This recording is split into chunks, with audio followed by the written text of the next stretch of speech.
Ok.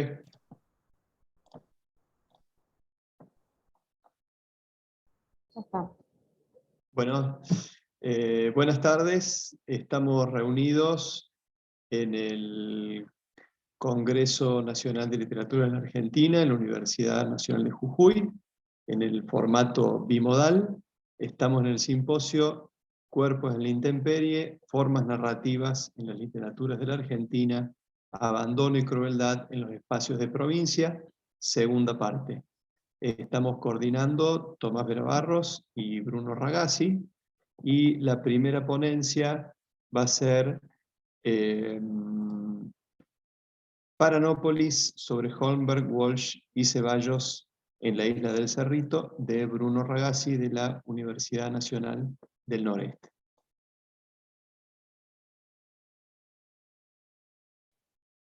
Bueno, gracias Tomás. Una, una, una aclaración: cuando empecé a escribir este texto y me encontré que el corpus era demasiado grande para ponerlo en 5 páginas, un poco replanteé mi trabajo, hice el recorte sobre una primera parte, pero para empezar a pensar esto como un proyecto, ¿no? En relación con cómo las escrituras en 3 momentos distintos, ¿no? A fines del siglo XIX, con Holberg en su visita a Misiones, que pasa por la isla del Cerrito, y después con la visita de Walsh al leprosario, y después esa última novela, no última, esa novela de José Gabriel Ceballos, que está situada también en el Cerrito, y es del 2004, 2003, si no me equivoco. Entonces, ese es el proyecto escriturario que se va a ir expandiendo con el tiempo, pero la idea era un poco explorar esos motivos, y en este caso me voy a centrar en Holmberg, y el texto lo retitulé Paranópolis sobre Holmberg en la isla del Cerrito, entre el cosmopolitismo y los recuerdos de la muerte. Y dice así más o menos. En el trabajo se explorarán las representaciones, no, perdón, ese es el resumen. En el siguiente trabajo nos proponemos abordar las relaciones entre islas y literatura. Constituye una vinculación que tiene ya un tiempo y un amplio muestrario en la memoria de la construcción de ficciones en la literatura argentina. Tenemos un montón de ejemplos como Argirópolis, el Carapachay, ¿no? De Sarmiento, La invención de Morel, La ciudad de los locos, de Juan José de Soiza Reilly, la distopía tecnológica de la isla Maciel en las aguas fuertes, de Arno, las islas de Saer, y más recientemente el Gran Surubí de Pedro Mayral también, ¿no? Como para hacer un recorrido así rápido, que seguramente hay algunas islas que quedarán afuera. Todas las islas, todas estas islas y muchas otras que omito, ponen en vinculación la imaginación con la cultura. Y en este sentido, la relación de las islas con el sujeto cultural o letrado es más de imaginación y mitológico que real y geográfico.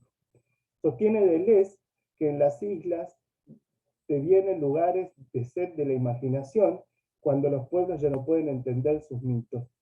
Es allí donde la literatura se suma al espacio público para fundar su relación con el espacio mítico, ahora desecularizado. La isla se transforma desde entonces en las proyecciones del deseo de capital, como en Robinson Crusoe, y la civilización baja del barco para llenar ese espacio y convertirla en un lugar de intercambio. Pero puede ser también que la isla mantenga o recupere su sentido mítico secular, una segunda refundación, una iteración diversa de un pasado, el comienzo de una nueva etapa con sus huevos mitológicos darán paso a un nuevo nacimiento del hombre. Es así como, cita Deleuze, la isla no es otra cosa que el sueño de los hombres, y los hombres la mera conciencia de la isla. En esta oportunidad Abordaremos estas vinculaciones entre tierra, mirada y cultura, o tierra, conciencia y cultura, centrándonos en la isla del Cerrito. El Cerrito constituye un trozo de tierra en el extremo sureste de la provincia del Chaco, separado por un conjunto de formaciones fluviales, el río Ancho por el norte y rodeada por los grandes caudales del Paraguay y el Paraná. Posee 164 kilómetros cuadrados y se encuentra coronada por un pequeño cerro de entre 15 y 20 metros de altura, que constituye una formación análoga en el sistema de ríos y lagunas, y el monte espeso y llano, propio de lo que llaman, ¿no? La tradición, digamos, el desierto verde chaqueño. En esta formación, además, la del cerro, esa emergencia en el llano, es la que le da el nombre a la isla, ¿no? Fue un escenario bastante particular de lo que se llama acá la guerra Guazú, ¿no? Más conocida como la guerra de la Triple Alianza o la guerra del Paraguay, de los errores militares del general Mitre, que voy a retomar después, sobre todo la batalla de Curupaytí, la de Humaitá, que fueron desastres, fueron carnicerías muy estruendosas, digamos, ¿no? Y después de venir el leprosario y luego la atracción turística, la isla del Cerrito también fue atracción para los sujetos letrados de la región. En la comunidad discursiva de la zona, o de aquellos que la han visto, la isla se convirtió en motivo de escritura. Allí es donde se puede ver la tensión entre realidad e imaginación y las relaciones entre el estado de las cosas contemporáneo al momento de la puesta en letra. Si bien esta investigación propone explorar 3 momentos de la tensión entre escritura y la isla, con Eduardo Holmberg, Rodolfo Welch y José Gabriel Ceballos, nos centraremos en esta oportunidad en el primero. Abordar estos 3 cortes tiene como fin realizar una arqueología cultural, desentrañar el espesor de miradas que rodean el lugar y los deseos y motivaciones que están allí. Y como la isla anhelada de Sarmiento, Argirópolis, pensamos las relaciones entre deseo y literatura en términos descentrados y periféricos, y nombramos la isla imaginaria el conjunto de sus relaciones, Paranápolis. Esto es la ciudad del Paraná. De esta manera, Paranápolis funda y enlaza 3 miradas, un lugar y un conjunto de anhelos colectivos. Como todos sabemos, a fines del siglo XIX, Eduardo Holmberg realiza un viaje a Misiones en el marco de un proyecto legislativo que tiene como fin la exploración científica de los territorios nacionales, cartografiar, inventariar las tierras que se habían visto usurpadas a los pueblos originarios y cuya geografía dificultaba el acceso para su conocimiento. El resultado de esa exploración es la publicación de un libro del fines del 87, 1887, que se titula Viaje a Misiones, que aunque tiene la pretensión de un informe científico acerca de la exploración de esas latitudes, mantiene un tono que se encuentra vinculado con los libros de viajes de principios del siglo XIX, como los de Humboldt, la Condamine, ¿no?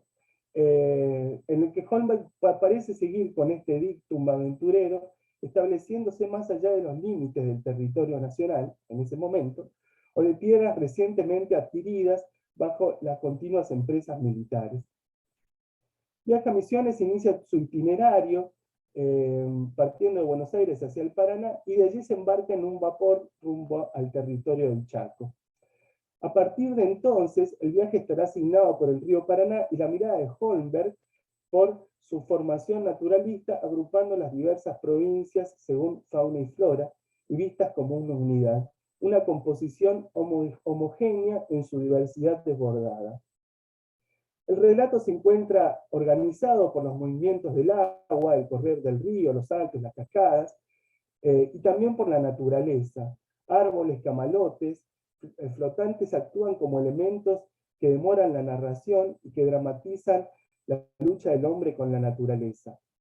Me parece interesante rescatar en relación con esto un concepto que trabajaron Valeria y Lucía, que es el de la escritura del vacío, el del desierto, ¿no? En este drama entonces se acelera cuando el relato de la modernización acompaña la ascendencia del vapor por el río, y los momentos de detenimiento se despliegan en la reflexión romántica acerca del paisaje y un pasado imaginado. Así sucede con la isla del Cerrito, que encuentra un sustrato de observación entre la posibilidad imaginativa y la mirada fáctica o positiva, aunque siempre dentro de los usos de la razón científica. Efectivamente, en una pausa en el viaje en el que Holmberg se demora algunos días en la ciudad de Corrientes, realiza algunas observaciones en torno al territorio del Cerrito. Sostiene, cito a Holmberg: la isla del Cerrito, por otra parte, presenta un pequeño problema topográfico interesante. La altura del montículo, que puede ser de unos 12 metros sobre el nivel del suelo, y en verdad que no deja de ser una curiosidad natural digna de estudio. Cuando en 1885 penetramos en el río Paraguay, y los miembros de la comisión enviada por el ministro de Guerra en este punto se ofreció como un tema de estudio que podría resolverse cuando volviéramos por allí en una embarcación a nuestras órdenes. Pero nada de eso pudo hacerse por las malas condiciones del regreso. De todos modos, allí está esa eminencia. ¿Es natural? ¿Es artificial? La primera impresión y la más duradera es sin duda la que reconoce su origen artificial, pero toda conjetura es superflua de su fácil estudio. Cierro cita. Entre el deseo y la conjetura de la isla del Cerrito permanece como un interrogante irresuelto. Holmberg, de hecho, no realiza en esta oportunidad tampoco, cuando vuelve de Misiones, el estudio anhelado y continúa su viaje hacia la provincia de Misiones. Tampoco se detiene ahí en su visita a Corrientes, y cuando vuelve de Misiones hacia Buenos Aires tampoco se detiene en la isla del Cerrito, a pesar de este anhelo expreso de hacer ese estudio, ¿no? Esta posibilidad se superpone en algún punto con el exotismo que va a impregnar el relato y lo va a potenciar. De hecho, algunos años después, se edita una novela que es bastante conocida, junto con otras como La casa embrujada y La bolsa de hueso, que se titula Nelly. En este relato, un grupo de amigos se congregan en una casa de campo a descansar. Una noche arrecia una tormenta y el clima anima a contar narraciones de fantasmas y aparecidos. Uno de los participantes cuenta, cito a Nelly: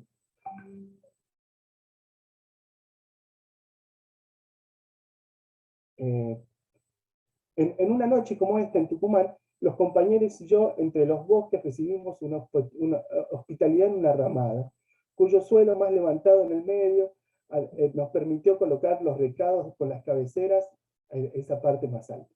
Al otro día, al despertar, nos faltaba una pierna. Y pregunta otro: ¿y qué se había hecho? Estaba escondida en el agua, le responde. ¿Y no habían sentido? ¿Qué íbamos a sentir si era verano? Pero es inverosímil, le contesta. Hay un comentario de otro de los que están ahí, de los participantes esa noche, dice: los que han recorrido el Chaco cuentan cosas semejantes y con frecuencia. Entre los visitantes de la casa se encuentra además Edwin Phantom, que él es un diplomático y padece un destino terrible. Su mujer ha muerto y su hijo ha desaparecido. Entre los viajes globales en su cargo gubernamental como diplomático, donde disfruta de los placeres del orientalismo, se realizan diversas alusiones a las tierras nordestinas. En una intervención comentando su visita a tierras lejanas, Phantom Tom dice: no sé, señores, si ustedes han viajado ni qué han visto, pero es tan caprichosa la imaginación que extasía menos en presencia de un cuadro encantador de la naturaleza que el de una comarca con miles de años de historia. Así la Arabia, con su aridez y reflejos rosados, dominaba más por ser la tierra del Éxodo, la de tierra de Israel, la tierra de Mahoma, que los bosques deliciosos del Brasil, de Misiones y del Chaco. Asimismo, luego de aparecer el fantasma de la esposa muerta, Nelly, ¿no?, Edwin emprende un viaje con el fin de salvaguardarse de las apariciones y sosegar su espíritu. Pero yo he visitado las Misiones y el Chaco, y espero finalizar el viaje a las provincias del norte. Este clima me agrada más que cualquier otro. El carácter de los habitantes no encuentra rival, y las personas realmente educadas no tienen nada que envidiar a la mejor aristocracia europea. El Chaco y el Cerrito, entonces, se establecen como tierra de lo inverosímil, bellas y extasiantes, solo comparable en grandeza y superada, según Phantom, con los paisajes que visitan los impulsos aventureros de los viajeros orientalistas, cuyos habitantes rivalizan con las conciencias europeas, ¿no? Sin embargo, en el viaje a Misiones, cuando avista el Chaco, en el Cerrito, no hay habitantes ni tampoco hay cuerpos. Para pensar las distancias al Chaco y por ende al Cerrito con las escrituras de Holmberg, que son parangonadas en algún sentido con las tierras de Oriente, tomamos el concepto de literatura mundial o de la globalización en la literatura que trabaja Mariano Siskin, ¿no? En las literaturas cosmopolitas. Esto es una literatura, perdón, deseos cosmopolitas, que se establece como una materialización narrativa de un deseo cosmopolita y la conciencia burguesa del siglo XIX. Una latitud imaginaria que se sitúa ya lejos, en contra de la inmediatez o las más cercanas de las determinaciones locales de sentido, que puedan recuperarse en contacto con lo nacional o lo regional. Es decir, siguiendo a Ana María Camblón, ¿no? Un allá y qué, una latitud demasiado lejos para ser comprendida en su cúmulo de lenguas y miradas, trasiego de sentidos y lugares que despiertan la frontera binacional y el encuentro de tres provincias con tradiciones y temporalidades diversas. Lo que es extraño para el Estado-Nación, sostiene Camblon, para nosotros es vecino. Lo extraño se convierte en lejano, foráneo, insólito. Si bien las élites latinoamericanas participaban de viajes y exploraciones a todos los rincones del mundo, no participaban así en ningún proyecto imperialista global, aunque sí asociado a los interiores de cada Estado, que se consolidaría la propia imagen de cada nación. En este contexto, como afirma Mariano Siskin, las narrativas cosmopolitas y latinoamericanas, y sobre todo la de Holmberg, consciente de sus límites periféricos y por tanto epistemológicos, realizan viajes globales a través de otros medios, el espiritismo o la locura. De esta manera, el espíritu de Nelly viaja por Londres, las pirámides de Egipto y la mayoría de los viajes de Phantom, luego de la incursión orientalista, al igual que los viajes de Holmberg y otros relatos, como en el incipit de la bolsa de huesos, se encuentran relacionados con el viaje al interior de la Argentina, es decir, con el viaje a las provincias. La extranjería que entrecruzan las narrativas biologicistas y espiritualistas de Holmberg y que atraviesan oblicuamente el Chaco, se encuentran vinculadas con los deseos cosmopolitas frustrados de los centros periféricos. Y que a la vez también se relacionan con las narrativas del Estado higienista, que estableció además para la época en la que se estableció, para la época en la que Holmberg escribía el conjunto de su obra. En la isla del Cerrito, repito, no hay cuerpos ni tampoco hay hombres. Solo hay una estructura uniforme y geométrica. Holmberg piensa en las piedras, en las clasificaciones de formaciones calcáreas y en las posibilidades de la elevación del Cerrito. Otra vez, repregunto citando a Holmberg. Perdón, Bruno. ¿Cómo? Perdón, Bruno, estamos con el tiempo cumplido. ¿Podés ir cerrando? Sí. Sí, me falta unos parrafitos solamente, ¿no? ¿Es formación volcánica, estructura formulada por la guerra? Pregunta Holmberg, ¿no? El Cerrito, puerta de entrada del cuadrilátero de Humaitá, campo de batalla estratégico durante la guerra, y testigo de las batallas de Yataití Corá y Curupaití, que fueron una de las más sangrientas de la guerra, ¿no? Holmberg parece preguntar al Cerrito como se preguntan los muertos. Está allí esa eminencia, dice Holmberg, es natural, es artificial, ¿no? Los deseos cosmopolitas, sugiero, chocan aquí con el trauma de la guerra. Si no pudieron explorar la isla es porque el regreso era desastroso cuando la expulsión del ministro de guerra. ¿Por qué no lo hizo en el momento del viaje a Misiones? La elevación del Cerrito parece evocar a la idea del monolito que reemplaza a los muertos. Holmberg se acerca al Cerrito 2 veces, se siente atraído por ella, se mantiene sin embargo a distancia, atraído y repelido al momento de su enigma. Con esta idea cierro, Tomás. Al final del viaje a Misiones, Holmberg superpone nuevamente, en clave científica, su propia escritura con las visitas de la tierra al Chaco y a Misiones con las de Egipto. Un día, sostiene, en el valle del Nilo, el expedicionario Jean-François Champollion descubrió cómo funcionaba el sistema de signos que le permitió la codificación de los jeroglíficos, y a partir de allí, cito Viaje a Misiones, se pudo leer en las inscripciones en monumentos y sarcófagos. Y se descubrió además que la Atlántida no había sido ni un sueño ni una fábula. Cierro cita. Islas y muertos se entrecruzan aquí en la develación de la pregunta por los jeroglíficos, que la aventura del expedicionario argentino permanece sin respuesta. Entre el cosmopolitismo y la guerra, el cerrito entonces permanece imperturbable. Eso es todo. Bueno, muchas gracias, Bruno. ¿Pudiste ir viendo los mensajes del tiempo que te fui pasando? ¿Se están pudiendo ver? Ah, estaba enviando los mensajes de texto por privado. Bueno, ya los voy a poner en general, aunque sea un poco más antipático. Los voy a poner en el chat general para que todos lo puedan ver. Bueno, Bruno, muchas gracias. No recuerdo cuál sería el orden siguiente que habías vos intercambiado por una compañera. Iría Ivana, porque yo me quedaría con el lugar de Bruno, que es justo después de vos, más. Así que ahora sigue Ivana, con cuerpo, tortura y deshumanización.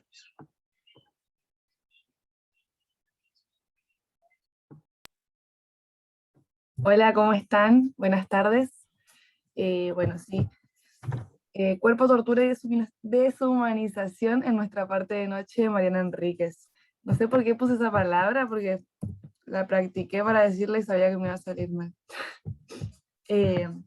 Bueno, en el siguiente trabajo proponemos el análisis de nuestra parte de noche de la escritora argentina Mariana Enríquez, identificando en su escritura una mirada sobre el cuerpo, el cual funciona como un espacio de denuncia y a su vez como un motor que impulsa el horror. La obra deja en evidencia el aporte de la escritora a la evolución del gótico como género literario, introduciendo un discurso político en el relato. La crítica contemporánea sitúa la escritura de Enríquez como parte de la nueva narrativa argentina, en referencia a la generación de escritores nacida en los 70, que aportó significativamente a la renovación de la literatura argentina. Su producción aborda ciertos temas que son considerados tabúes desde una mirada tremendamente siniestra.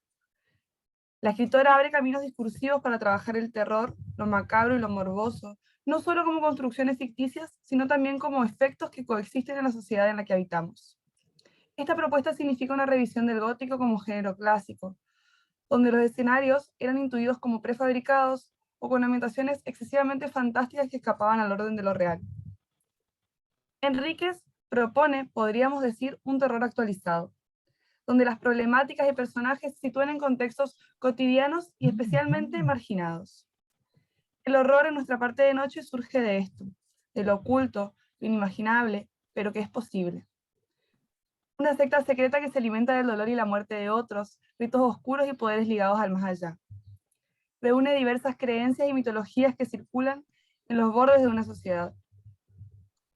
La narrativa de Enrique significa un aporte en tanto forma parte de una corriente que vincula lo que se escribe en relación con cuestiones sociopolíticas que atraviesan el contexto desde el cual se está escribiendo. Una escritura que sin dudas, directa o indirectamente, refleja una postura o una denuncia histórico-social, y a partir de eso produce horror. Esto está íntimamente vinculado con la exploración y revisión de la mirada en torno a temáticas como la sexualidad, la violencia en todas sus formas, la posmemoria, entre otras cosas. Nos interesa ver cómo en nuestra parte de noche se abordan todas estas problemáticas a través de los cuerpos. Acá como una pequeña referencia nomás a la historia, digamos, de la novela, en la que, bueno, se retrata a Juan, que es el protagonista, un hombre con problemas de salud, que tiene poderes sobrenaturales, y que se convierte en el medium de una secta que se llama La Orden. termina siendo en realidad un esclavo de la organización, que lo desgasta física y emocionalmente hasta agotarlo por completo y lo utiliza como un objeto. Son considerados recipientes. La particularidad de la novela, digamos, es cómo se retrata una secta tremendamente cruel y macabra que está íntimamente ligada a sacrificios y torturas humanas, ritos sexuales y satánicos.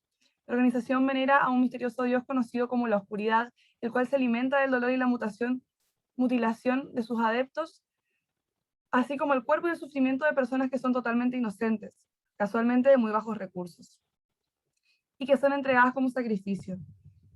Gaspar, hijo del protagonista, hereda sus dotes y está destinado a seguir los mismos pasos de su padre, quien hace lo imposible por evitarlo, puesto que la orden tomará también el cuerpo de su hijo. Es interesante pensar en el cuerpo violentado de los médiums, quienes pierden su identidad y se convierten en un objeto de poder de otros, siendo víctimas de transformaciones monstruosas. Gaspar, a su vez, es nieto materno de una familia millonaria que posee un muy alto rango dentro de la orden. Su abuela es considerada una de las más grandes dirigentes de la secta y está íntimamente ligada a los movimientos abusivos de la dictadura militar que transcurre en ese momento en Argentina. A causa de sus poderes, los personajes sufren situaciones que ponen en riesgo su vida y deterioran profundamente su salud mental y física. En la novela lo horroroso se plasma gráficamente en los cuerpos a través de la mutilación, desgarros, sangre, sexo y sufrimiento. No hay forma de sentir la oscuridad más cerca que cuando se la vincula a nuestros sentidos. La trama requiere del cuerpo en tanto que es elemental para producir terror. El dolor físico es el centro desde el cual se orbitan los demás sucesos. El sufrimiento atraviesa y moviliza a los personajes cuando asumen el rol de víctimas, y a su vez, los victimarios se alimentan de ello, impulsados a cometer actos cada vez más hostiles.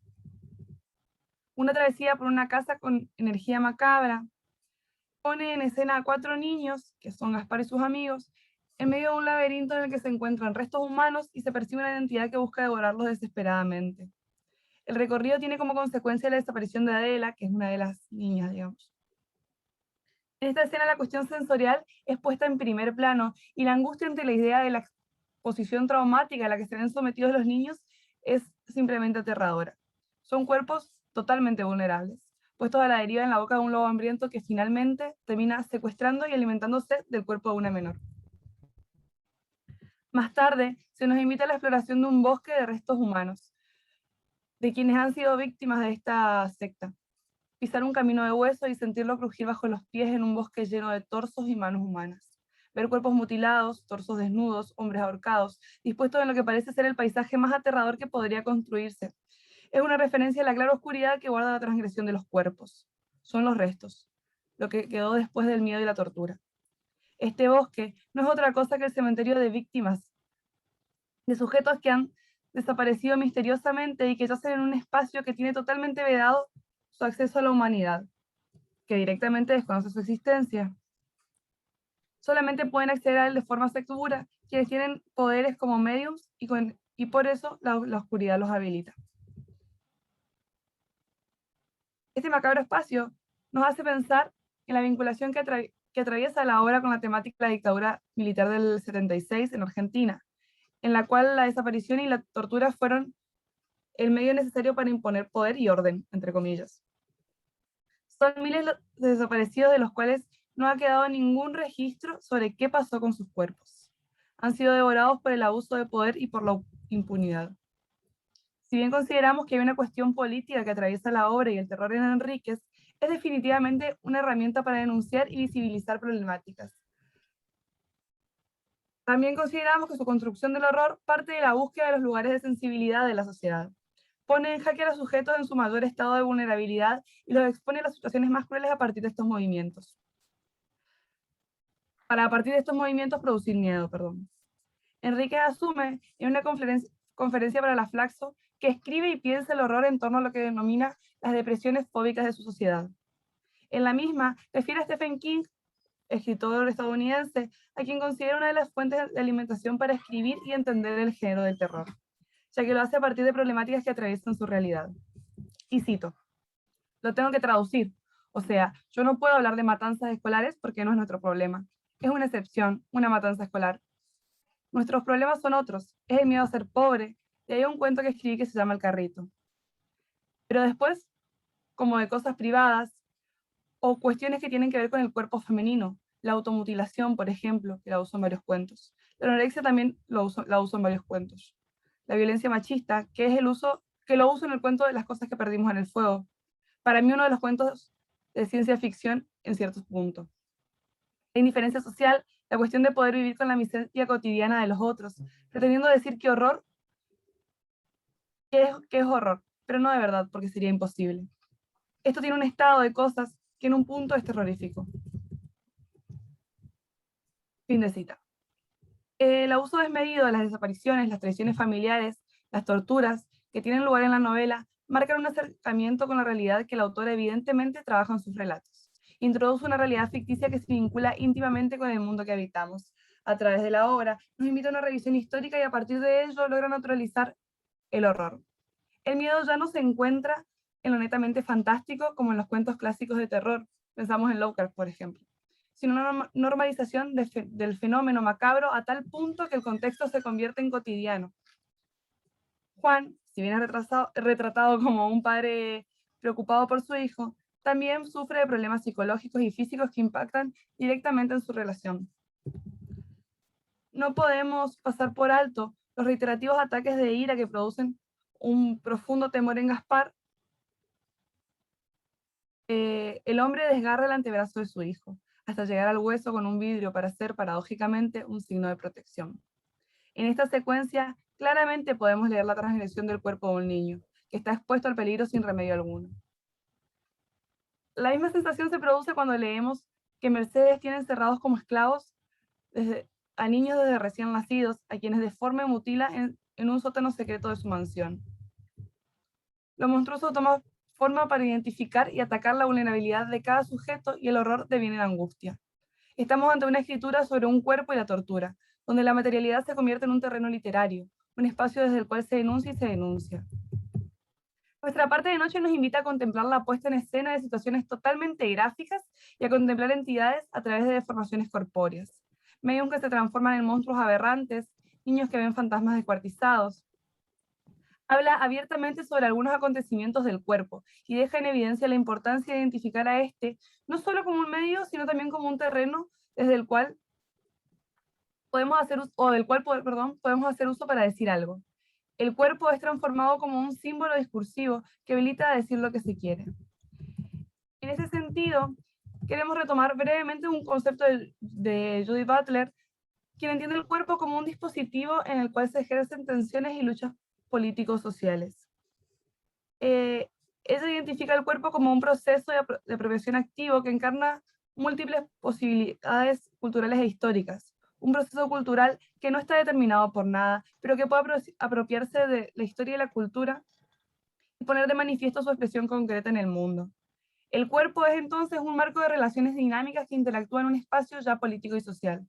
Tanto el género y el sexo son performativos, puesto que se construyen por medio de los efectos del discurso. En la narrativa contemporánea, el cuerpo puede ser entendido desde su carácter fragmentario, entonces, lejos de ser un espacio presupuesto y definido, comienza a ser problematizado y entendido como nodal para entender el funcionamiento de una sociedad y su valor simbólico dentro de la misma.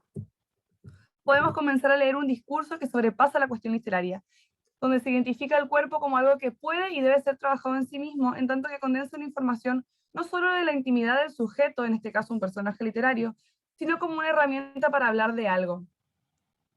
En este trabajo nos limitamos al análisis de la corporalidad en la escritura de Enríquez en relación a su puesta en escena para que solo a partir de ella se produzca el horror, torturando, transgrediendo cuerpos y vinculando estas torturas a lugares de susceptibilidad para la sociedad en la que se inserta su escritura. Cuando observamos el trabajo de Enríquez en relación a la construcción de corporalidades, leemos que estas están íntimamente ligadas a cuestiones políticas. A esto mismo refiere la escritora en una entrevista para Página 12 en el año 2020. Argentina es política, cito, Argentina es política, y la literatura argentina es política. Si escribo también desde el terror como género, entonces hay mucho de ese caudal que va a emerger de la historia política. Algo que es para mí literariamente natural.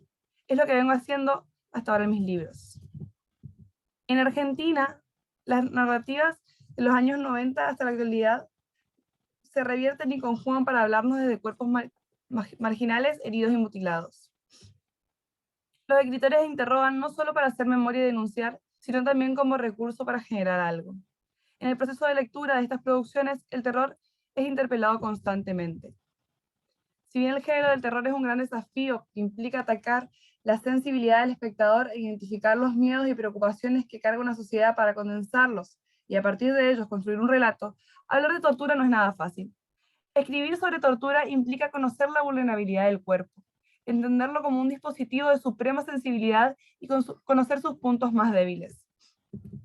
Para escribir sobre el horror, nuestra parte de noche sitúa en la transgresión física y psicológica de los sujetos, explorando siempre el límite de lo imaginablemente monstruoso y aterrador. Los sistemas de violencia y tortura se convierten en una herramienta frecuente en esta novela, donde inevitablemente se sobreentiende que para hablar de tortura hay que entender que el cuerpo colma definitivamente el fenómeno de la violencia. Para que ésta sea ejecutada, se necesita conocer sobre el cuerpo. El perpetuador debe utilizar su cuerpo como arma ejecutiva y la víctima debe poner el cuerpo. Identificar que éste le excede y en cierto sentido lo traiciona, lo hace vulnerable y le recuerda su finitud. Se consigue articular la fantasía con imágenes gráficas que pueden ser reales y por tanto causan un fuerte impacto en el lector. Todo lo macabro se condensa a través del imaginario del horror y de lo perturbador que es el ejercicio de esa violencia, no solo para con otros, sino entre quienes resultan ser sus más cercanos. Escuchar y leer sobre tortura es también un fenómeno más que interesante. El horror se produce desde la empatía y desde el entender que eso que está siendo narrado sobre un cuerpo puede sucedernos también a nosotros. En un sentido u otro, la sola posibilidad de que eso suceda es macabra. No solo se daña el cuerpo de la víctima, sino que también se afecta la sensibilidad del lector a través de los engranajes del miedo.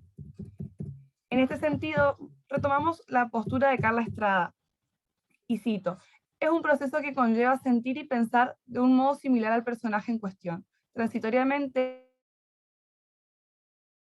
él es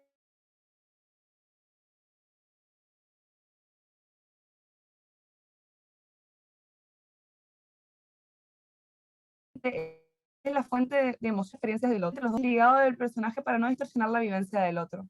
Debe respetar la distancia con la conciencia de que no es posible experimentar un suceso de manera idéntica, del mismo modo que un libro no es leído igual dos veces, ni por dos individuos distintos, ni por el mismo. Fin de cita. Así también refieren en relación a esto Nomuro y Akai. Perdón, Ivana, en el mejor estamos con el tiempo cumplido. ¿Querés cerrar con las conclusiones? Perfecto, dale, sí, dale. Enríquez entonces construye una realidad alternativa y oculta, una élite intocable que se alimenta del sufrimiento para conseguir más poder. La oscuridad se pone al servicio de los intereses humanos y a través de la escritura de lo no dicho, del secreto íntimamente ligado al dolor físico, que se construye este terror.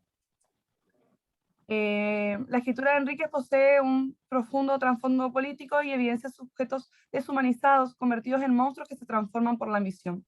La Orden es una reconstrucción de la dictadura política argentina que venera la muerte y se sacrifica por lo oculto. Los secuestros durante la dictadura parecen reescribirse con estos cuerpos ausentes, desaparecidos, deformados, silenciados, sin identidad y entendidos como máxima expresión de lo terrorífico. Consideramos la novela no solo como una referente del gótico contemporáneo, sino también como un discurso implícitamente político. El cuerpo es un dispositivo desde el cual se denuncia el dolor de violencias históricas y contemporáneas mediante silencios, cicatrices, heridas y ausencias. Lo no dicho habla a través del cuerpo. Y eso es todo. Bueno, muy bien. Muchas gracias. Muy interesante. Vamos tomando notas para el fugaz debate que nos quedará al finalizar todas las mesas. Bueno, Bruno, ¿continúa? Okay. Ahora sí expondría a Claudia, si no me equivoco, ¿no? Y después queda, por último, está más. Va como no sé si me escuchan, va a tomar según el programa. Ah, ok. Tengo el programa acá. Dale. Bien. Bueno, me voy a tomar el tiempo a mí mismo, así que no va a hacer falta que me mande los mensajes. Bien. Bueno, mi trabajo se titula Los llanos riojanos, la tragedia de los cuerpos en olvido. ¿Se escucha bien? Ok. Bien.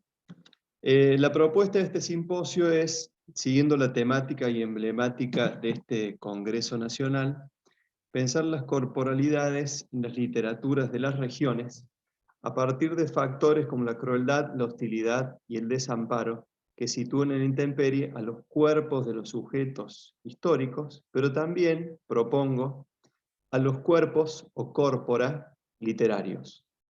Que no se trate solamente de un comentario temático que aporte a un museo de la crueldad, que demuestre qué espacios son más hostiles o cómo la naturaleza se vuelve una fuerza que degrada, animaliza o deshumaniza.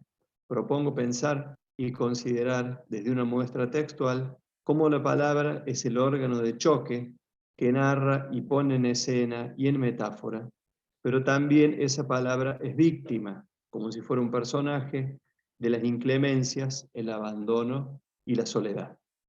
Siguiendo Zulma Palermo, asumamos la función indelegable de desarrollar investigaciones que construyan una historia de los olvidados y que validen las formas de conocimiento alternativas. Pensar desde lo local, desde la pertenencia, es construir un lugar epistémico que reconozca a los silenciados más allá de los discursos que hablan en su nombre, o que hacen de ese silencio u olvido una forma de ser en el mundo. En esta comunicación nos ocuparemos de textos que germinan de la figura de un sujeto histórico, un posero de Villa Nidia, Pedro Verón. Me voy a ocupar del poema La tumba de Pedro Verón, el relato Las muertes de Pedro Verón, ambos de Héctor David Gatica, escritor riojano, y una adaptación teatral realizada por César Víctor Torres en el año 2018 sobre el relato Las muertes de Pedro Verón. Y también en un nivel, podríamos llamar metacrítico, los textos que no tienen sistema ni aparato académico que los comente. En el mismo territorio político, la provincia, coexisten tres realidades: la andina, los valles y los llanos, que exhiben en su literatura la relación entre el sustrato, lo mineral, lo vegetal y lo animal, y la expresión. Las dos primeras, fecundas, irrigadas, con montes en pie, fincas productivas, nos muestran una serie de significantes eufóricos. El canto, los afectos y el carnaval, que contrastan nuevamente con los escenarios.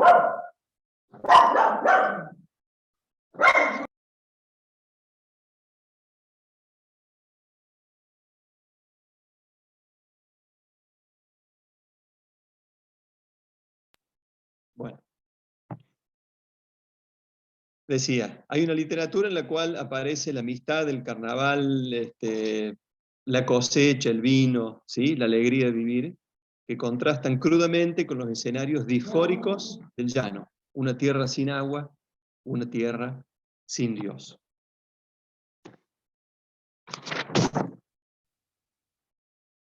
Bien, pero no todas las regiones de La Rioja presentan ese cariz eufórico.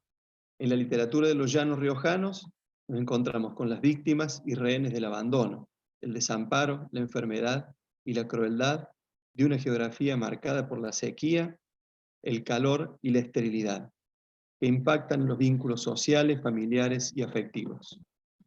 Daniel Moyano, quien también escribió sobre la región andina, se ocupó de este espacio de los llanos en un texto terrible que se titula Cantata para los hijos de Graciniano. ¿Sí? Es prácticamente una excepción en la literatura de Moyano, ese texto, que es un texto que podríamos decir llanista. No voy a leer la cita para no comer mucho tiempo. La situación humana de los llanos puede también ser examinada en la fábula de Pedro Verón, que son los textos en los que quise hacer pie, un posero que vivió en las inmediaciones de Villa Nidia en la primera mitad del siglo XX. Murió en el año 1961. Esta ignota historia de vida es el tejido que evidencia la tragedia de la vida en una intemperie, no solo geográfica, sino también social, histórica y política. En esta tierra, Los caudillos fueron ultrajados, como dice Quintela, con humillación, crueldad y odio, tanto sus cuerpos como sus vindicaciones. Este estrato, en términos de Les Guattari, fue enriquecido con sangre, sudor y lágrimas, y se convirtió en cuna de escritores. ¿Acaso, cito Quintela, porque la batalla del Pozo de Vargas no fue la última, sino la que antecede a un gran y definitivo triunfo del federalismo? Final de cita. Rosario Vera Peñalosa, Rosa Bazán de Cámara, Zacarías Agüero Vera, y entre ellos los poetas más reconocidos, Ariel Ferraro y Héctor David Gatica, se ocuparon de ese espacio trágico en Pozo de Balde, Serenata de Greda, Divinidades Diaguitas y Memoria de los Llanos, entre otros. Los pobladores de los llanos riojanos sufren la hostilidad del ambiente. El oeste de la provincia fitogeográfica chaqueña, Salinas, Barriales y Médanos, está poblada de bosques xerófilos, matorrales, pastizales y pajonales. Podemos reconstruir los llanos desde la representación de los textos. Leo algunos pasajes nomás. Un calor rajante le pegaba al campo y a los 700 lagartos que arrastraban sus colas sobre la tierra encendida. Sus acostumbradas aguas calientes y espesas de las represas de Nagote, con una polvareda pegajosa. La tierra caliente, el aire de fuego, solamente había un solo árbol cerca. Parecía mentira que habiendo tanta sequía acostada sobre los montes, pudiera salir un agua limpia y fresca en una tierra reseca y mortecina. Continúan las citas sobre el viento, el verano, la sequía, etc. Esos ranchos, puestos, parajes y villorrios muestran un país en dos tiempos: el de un pasado semicolonial, el de la miseria, el de los trabajos rurales de semi-esclavitud, el de la falta de asistencia sanitaria, educativa y social, y el de la explotación física de los jornaleros. Cito: fue a ver a la hija, estaba dormidita en un rincón sobre un cuero de vaca y envuelta en un jergón. Ensilló rápido y salió al galope. 2 leguas quedaban hasta Villa Nidia, único lugar donde podía conseguir algún remedio. Pensar en médico, imposible. El pueblo más cercano donde había hospital era Chepes y estaba a más de 100 kilómetros. Esas manos ya eran ya un pedazo de tosca que terminaba en dedos machucados y cabezones como martillos. El estar metido en el agua, a veces hasta los tobillos, a veces hasta las pantorrillas y a veces hasta la cintura, doblado sobre su trabajo, le fue metiendo una soga de reumatismo en los huesos. El dolor iba acabando cada vez más. Y continúan las citas y los ejemplos. Pero no es solamente una cuestión física, geográfica y climatológica. Creo que es el territorio como una construcción social y discursiva, tomando el texto de Anderman, es decir, el territorio como una construcción política, el que ejerce la mayor crueldad y el que alimenta el desamparo.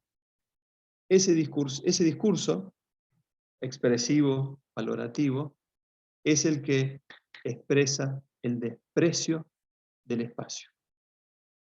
Sarmiento, que tanto y también supo odiar, puso La Rioja en un lugar de antipatía, extranjería, atraso, barbarie, en fin, como a ningún otro lugar.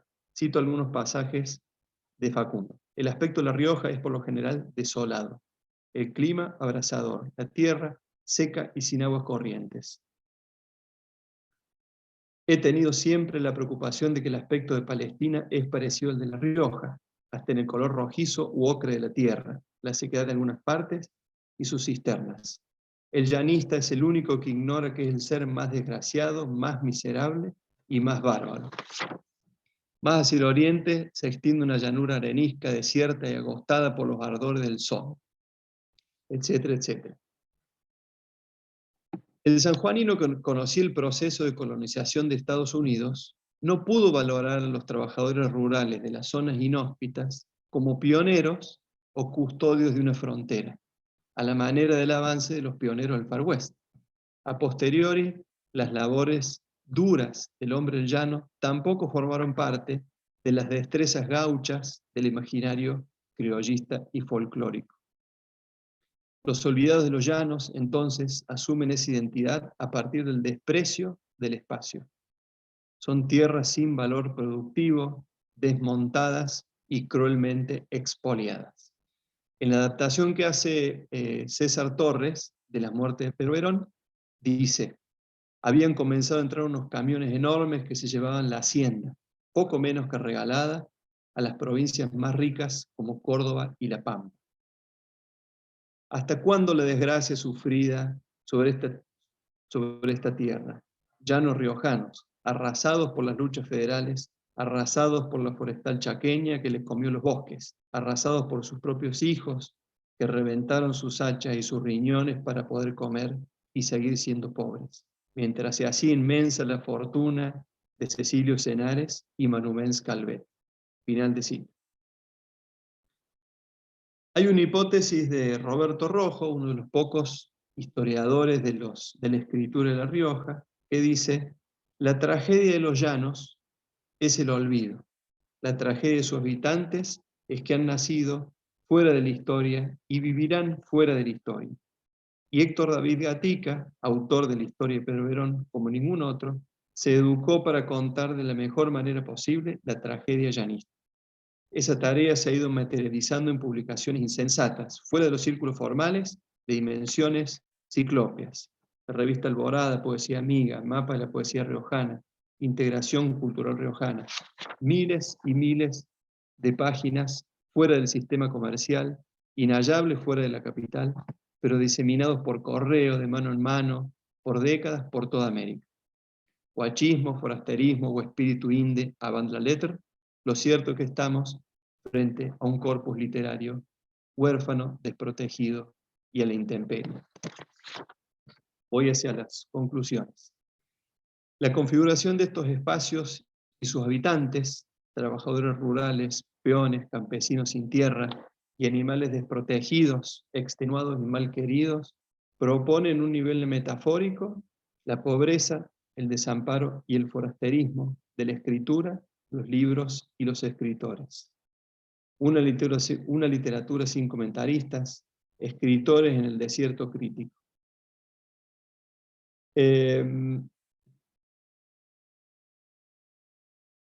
Bien, en el caso de Héctor de Gatica, se trata de llenar el desierto de palabras, de contar su verdad.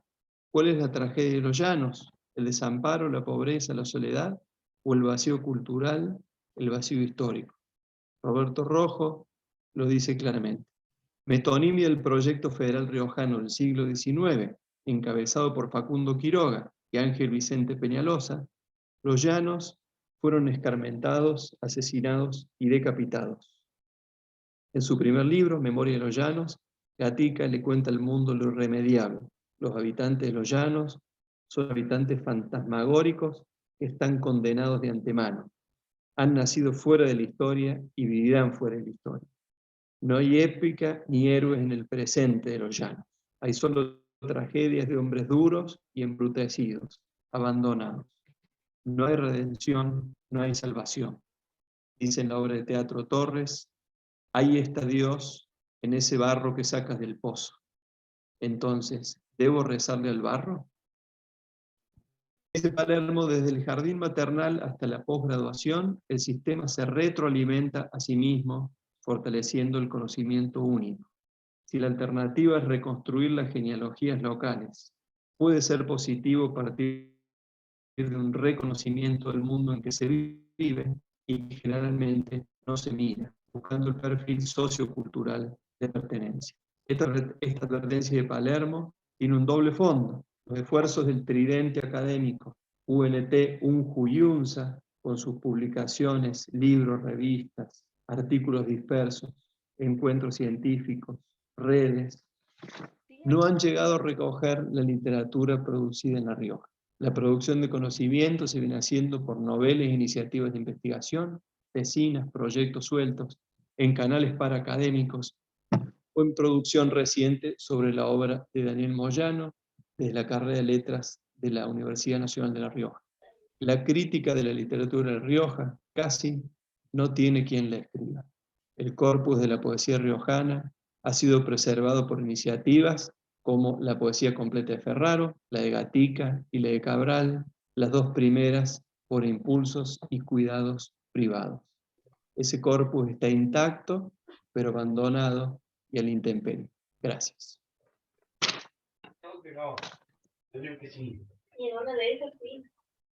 Bien, he cumplido. Victoria, creo que tenés abierto el micrófono. Victoria Rodríguez. Gracias. Buenísimo, Tomás. Gracias. Hermosa ponencia. Sigue Claudia, ahí está. Esta vez sí. Tengo mala señal, pero por ahí, si me corto, me preguntan lo último que dije. Tengo el cronómetro acá igualmente, porque está en línea el texto, entonces cuando entro se me borra el chat del Zoom. Así que empiezo. La regulación de la violencia en los espacios abandonados en Monstruos Perfectos de Miguel Ángel Molfino. La pregunta inicial sería, ¿cuáles son los espacios abandonados en Monstruos Perfectos? La respuesta podrían ser todos y cada uno de ellos. Porque si nos atenemos a los factores intrincados que limitan la regionalidad de la obra, según Molinas y otros, ¿no? El tan conocido libro sobre regionalidades, la relación del hombre en tanto productor de sentido con el medio geocultural, dije como propio, lo distintivo de esa comarca, a partir de la cual se crea y se difunde una imagen de la región, y especialmente la visibilidad del loco enunciativo, esto todo es una cita de Molina, que podemos decir que Molfino elige como medio geocultural la zona del interior del Chaco, y que su locus enunciativo se fija en el margen, asentado primero en la escritura desde el exilio de postdictadura argentina, de repatriación también, segundo por la categoría del mismo género, ya Darien Link, el policial atraviesa todos los demás géneros, y hablar de policial es hablar del Estado y su relación con el crimen, de la verdad y los regímenes de aparición, de la política y su relación con la moral, la ley y sus regímenes de coacción. Cierro así. El género negro latinoamericano, al que se refiere Mempo Giardinelli, condensa en sus entrañas una denuncia social, una acusación sobre lo injusto, pero cargada de violencia, que, casi siempre se refiere a la autoridad dictatorial o falsamente democrática en el mejor de los casos. Cierro cita.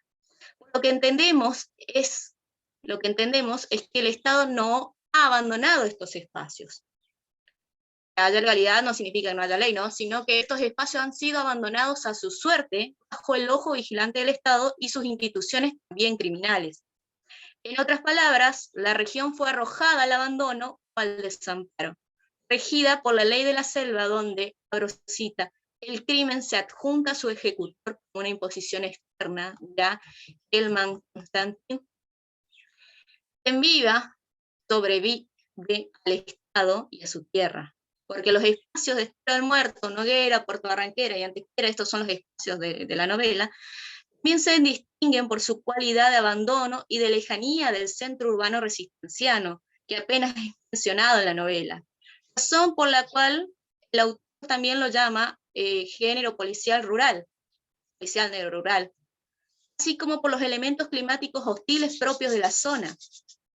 Eso ya lo he tratado en otras ponencias, pero no lo voy a tratar ahora. Tal como lo señala Lucía Caminada Rossetti en su libro de Literatura Impenetrable, y en su desarrollo del mapa de la literatura chaqueña. A ver, sí, hostil, sí, hostil, es inhabitable. Así es la casa de la literatura chaqueña, inhóspita y violenta como su naturaleza. Cierro cita. Ahora bien, en esta oportunidad profundizaremos en los espacios abandonados del Estero del Muerto y Antequera. Los mismos responden a nodos de proliferación de la violencia desde el inicio de la trama para Estero del Muerto y de su culminación, que es Antequera. La violencia, tal como lo señala Helman Constantin, en su artículo sobre la circulación de la violencia en el género negro del Chaco, haciendo la salvedad, el autor no contempla la obra de Molfino, va increciendo en un solo sentido, junto con la acción. y acá me pongo una alerta de spoiler, para ponerlo en contexto, hacia el final de la novela de Wolfino, en Antequera, ocurre el enfrentamiento, un armamento pesado, metralladoras e incluso granadas, entre contrabandistas de armas que estaban por traicionarse en la costa del río y los asaltantes del camión blindado que se guarnecían ahí cerca de unos metros. Se guarnecían, y abro cita, esto es un fragmento de la obra, en el galpón solo se veían restos, desperdicios, botellas vacías, trozos de varillas de hierro, una alpargata descosida, latas, un gran carrete de madera vacío, techos abollados y, evidentemente, el lugar servía de baño público para los gatos de la zona. Cierro así. Eso es un fragmento de la obra. Primero lo que nos vamos a referir es a la explosión violenta.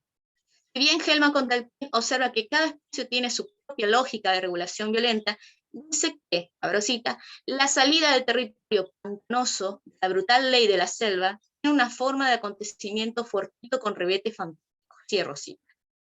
Una granada que explota a uno de los protagonistas junto con la media oreja del otro, más una balecera que cortó en dos el cuerpo de uno de los contrabandistas paraguayos, podría ser parte de estos ribetes fantásticos que toma la acción. Segundo, llama la atención el río Paraná y el tráfico ilegal de armas.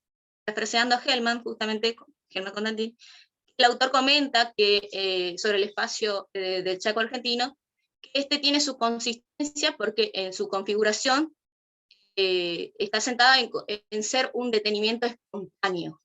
El Chaco, la configuración del espacio pequeño argentino es un detenimiento espontáneo en el flujo de la circulación que lleva y trae, ¿no?, personas y valores del litoral al Paraguay o al Brasil. ¿Sí? Tercero, el abandono, lo abandonado, si se quiere, el galpón de Antequera, sitio de refugio, entre comillas, de los atracadores del camión blindado. Espacio hospitalario, cita, son las fábricas abandonadas a un costado de la vía, decía Helman Constantin cuando analizaba Río Negro, contrariando lo que era la casa de Río Negro donde suceden todas las muertes. En su análisis, ¿no? En la poética del espacio, Gastón Bachelard se refiere a los sitios de los rincones, o, abro cita, todo espacio reducido donde nos gusta acurrucarnos es el germen de un cuarto, el germen de una casa. Cierro cita. Una casa es un refugio, puede llegar incluso a tener resistencias humanas y valores de protección ante la hostilidad animal o climática, ¿no? Por eso Miroslavo se refugia del calor, como la mayoría se refugia del calor, como las sombras también, que también son una casa, se refugian en la sombra.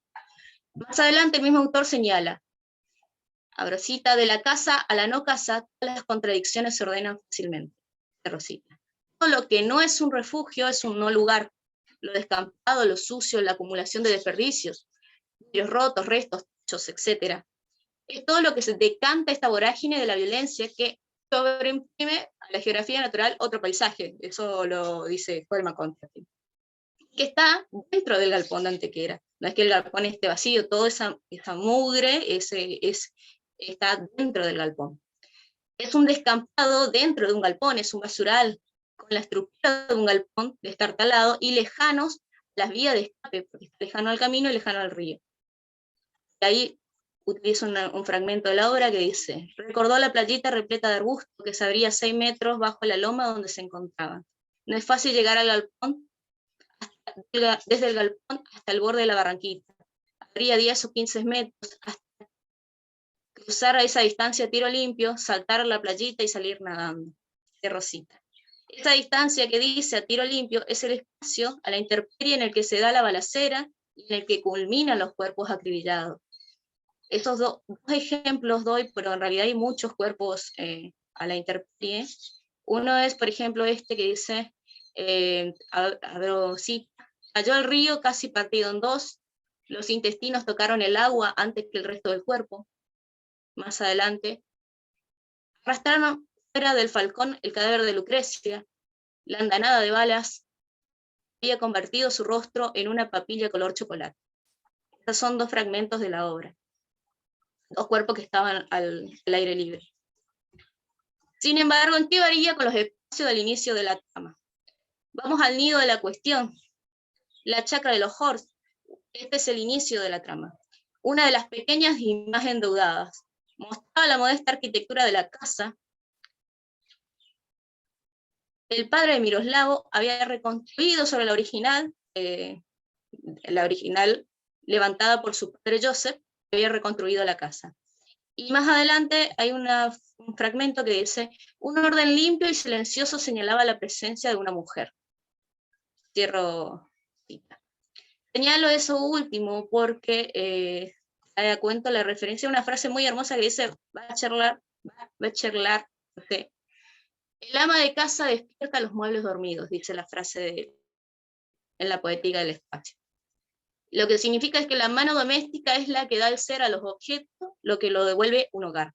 La mano que aparece aferrada justamente a una aguja de tejer, y abro un fragmento de la obra que dice, cuya mejilla izquierda había desaparecido, un hueco negro de borde rosado como una encía le partía el pecho. Mientras que su esposo, y padre de Miroslavo, reconstruye la casa natal desde los cimientos, Hort se desparramaba de bruces al principio del pasillo, como si hubieran intentado correr hacia los dormitorios o el baño. No se podía explicar la existencia de tanta sangre alrededor de él si no se supiera que había recibido 2 escopetazos. Uno de los impactos le había destrozado la cabeza y el otro le había arrancado el brazo derecho. Hasta ahí el fragmento de Molfino. La contemplación de los cadáveres, su padre y madre yacían muertos como muñecos, dice el... Dame un segundo.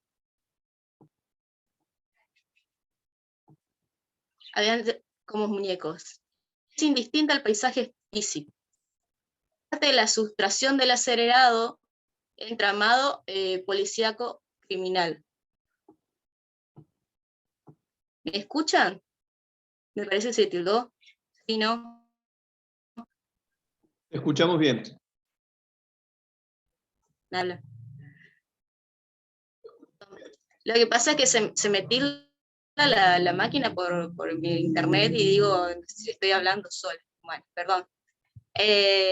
Su padre y madre hacían como muñecos, dice. Es indistinto al paisaje físico, de la sustracción del acelerado llamado policíaco criminal, ¿no? Daniel Link expresa que para que haya policial tiene que haber muerte, pero no cualquier muerte, no, tiene que haber una muerte violenta, lo que se llama asesinato. Y se me está tildando la máquina. Denme un segundo, por favor. Sé que estoy en el minuto 11. No te vemos, pero te escuchamos bien. Minuto 11 ya termino, ya es... Deme un segundo.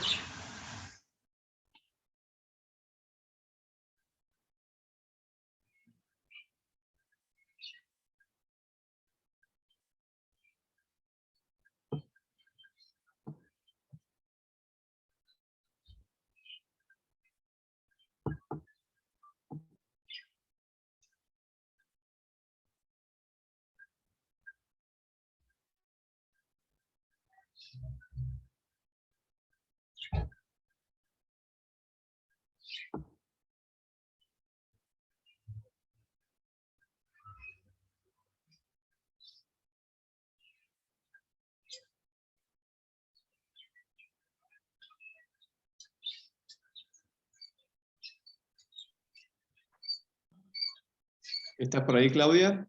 Sí, estoy acá. Lo que pasa es que estoy otra vez, estoy desde el celular para terminarlo. Acá. Si querés seguir leyendo, en un esfuerzo de producción porque se me tildó la máquina. Así que después de esto, espero y después apago la máquina.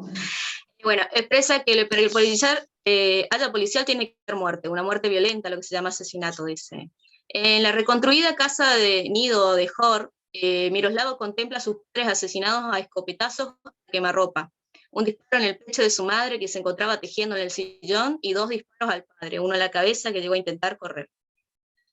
Para ir cerrando, la crudeza del escenario en el espacio íntimo de la casa no tendrá los ribetes fantásticos de la escena final en el galpón de Antequera, pero sí su abandono. La casa se encuentra rodeada de árboles, abrosita, y un guayacán cuya corteza parecía un pedazo de piel lastimada cruelmente por un látigo. Rosita es un fragmento de la obra. A una distancia de 150 metros de la entrada de la chacra, a 20 minutos a caballo del pueblo y estero del muerto, a 1 kilómetro de la ruta. Datos que importan porque la lejanía y los viajes que hacen de un espacio al otro separan la lógica de la violencia de cada nodo de proliferación. Aquí, en la casa paterna, se rompe con el orden establecido, imposible de restaurar. Pero no creo que haya acción junto con la violencia vaya increciendo. No es más o menos violento el comienzo de la vorágine de la trama que el desenlace. La violencia se autorregula, se y explota según cada espacio. El abandono y el no refugio está presente en Antequera y Estero del Muerto. Era una cita de Caminada Rossetti. Abro cita, ¿no? En realidad, el espacio del monte es aquel que vive en la literatura del Chaco y que de momento se transforma en llanura y desierto espinoso e intransitable. Humedales y tierra seca. Entrar en un lugar que te traga, en un río que te succiona, caminar tierras en las cuales la pulsión de muerte palpita. Tierracita. Y muchas gracias. Lo que escuchan a mi perro ladrar también. Muchas gracias a vos, Claudia. Bueno, el cupo animal está cubierto entre humanos y canes. Bien, bueno, concluimos entonces la ronda de ponencias. Bruno, ¿querés abrir los comentarios? Falto yo. María Bacú, Perdón. sí. Perdón, no dije nada.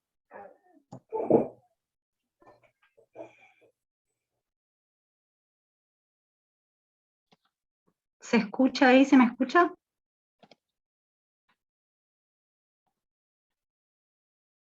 Sí, te escuchamos y te vemos bien. Ok. Leo mi ponencia que se llama Cuerpo Mudo, Espacio Roto, Corporeidad y Fantasmagoría en una casa junto al tragadero de Mariano Quirós. Tiene una breve introducción, pero la voy a saltar porque ya estamos todos muy en contexto. Ok. La novela Una casa junto al tragadero se ubica geográficamente en el nordeste argentino, en una colonia a unos pocos kilómetros de la ciudad de Resistencia, Chaco.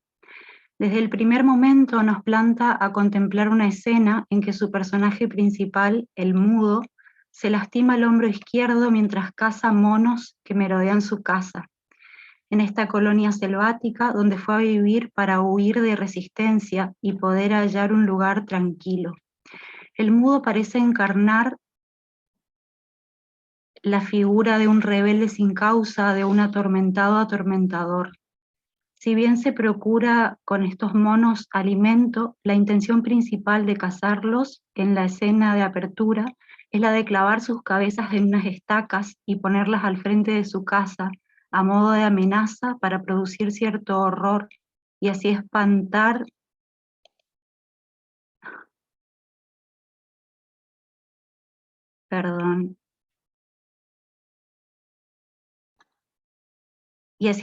a los chicos de la Fundación Vida Salvaje que han comenzado a ir a su casa para advertirle que deje de cazar animales silvestres, ya que constituye un delito. Desde el inicio de la obra, los cuerpos de los personajes, tanto de los lugareños como de quienes vienen de afuera, así como los cuerpos de los animales, e incluso podríamos decir que el cuerpo del paisaje mismo, se encuentran atravesados por el contexto sociocultural en que están insertos, como se puede notar en el monólogo interior del mudo luego de clavar las estacas. Cito la obra. Causaban mala impresión las caras de los monos, eran como caras de gente enloquecida, con los ojos y las bocas medio abiertos. Las imaginé haciendo de barrera a los lugareños, que son hombres supersticiosos, y también a los de la ciudad que no iban a querer acercarse.